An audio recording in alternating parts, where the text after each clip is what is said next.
Bonjour, ceci est un plaidoyer en faveur de Blanche Gardin et pour la liberté de l'humour. Aujourd'hui, puisque personne s'y colle, je vais m'y coller moi.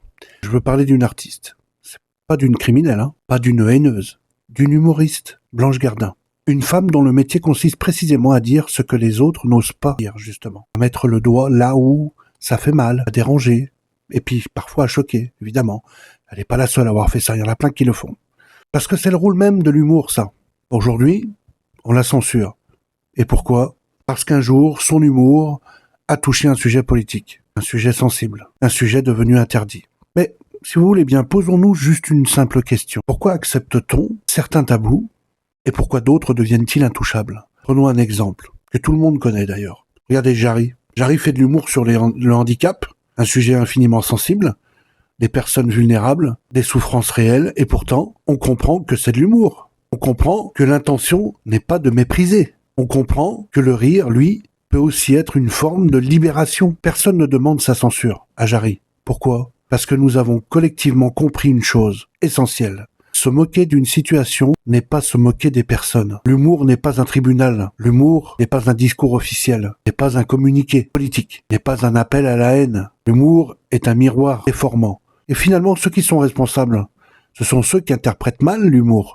C'est celui qui perçoit le message. Alors elle doit payer pour ça ? L'humour est un miroir qui déforme. Il grossit, il provoque, il dérange pour faire réfléchir. Coluche l'a fait, souvenez-vous. Ben oui, Desproges l'a fait. Charlie Hebdo l'a fait. Gaspard Prout le fait. Jarry le fait. Quand la politique devient intouchable, nous vivons une époque où, malheureusement, on peut rire du corps, on peut rire de la maladie, on peut rire de la mort, on peut rire de soi-même, mais dès qu'on touche à la politique, dès qu'on touche à certains conflits, dès qu'on touche à certaines causes, le rire devient un crime. Va peut-être falloir arrêter quand même. C'est vraiment plus de la justice là pour moi. Ce n'est même plus de l'éthique. C'est de la peur de mal penser, la peur de mal dire, la peur de ne pas être dans le bon camp. Confondre humour et haine est une erreur qui me semble quand même assez grave. Blanche Gardin n'a jamais appelé à la violence, oui ou non ? Elle n'a jamais appelé à la violence. Elle n'a jamais attaqué un peuple, que je sache. Elle n'a jamais prôné la haine. Elle a fait ce qu'elle a toujours fait, de l'humour politique. Et l'humour politique, par définition, dérange le pouvoir, les dogmes, les certitudes. Souvenez-vous là, l'humoriste, avec sa phrase célèbre « On ne nous dit pas tout !» Vous voyez, cet humoriste-là. Elle a fait de l'humour politique, on l'a jamais censuré. Pourquoi on censure Blanche Gardin ? Que dans son humour, il y a eu le mot antisémite. Voilà. C'est pour ça, Et l'humour politique, par définition, dérange le pouvoir, les dogmes, les certitudes. Si demain on commence à censurer les humoristes dès qu'ils touchent à un sujet sensible, alors autant fermer les scènes.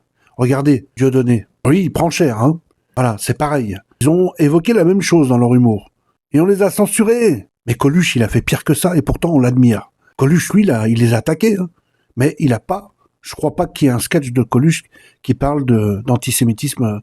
Les humoristes, dès qu'ils touchent un sujet sensible, ils voient leurs scènes qui sont fermées. Autant interdire le stand-up. Autant demander aux artistes d'être sages, neutres, inoffensifs. Et ça, c'est plus de l'art. Vous savez, ce combat, pour moi, n'est pas seulement Blanche Gardin que l'on sanctionne. C'est la liberté de ton, la nuance, le droit de ne pas penser. Et je parle de Blanche Gardin, mais aussi de Dieudonné, Je mets les deux. Le droit de ne pas penser comme la majorité. Le droit de provoquer sans être détruit. Aujourd'hui, c'est elle et Dieudonné. Demain, ce sera un autre, puis un autre. Et un jour, plus personne n'osera parler. Alors ma conclusion, elle est claire et ferme. Je pense, on peut ne pas aimer une blague, être choqué. Ça, c'est vrai, être en désaccord. Mais on ne censure pas un artiste pour avoir fait son métier. Blanche Gardin, Dieudonné, ils n'ont pas franchi une ligne rouge.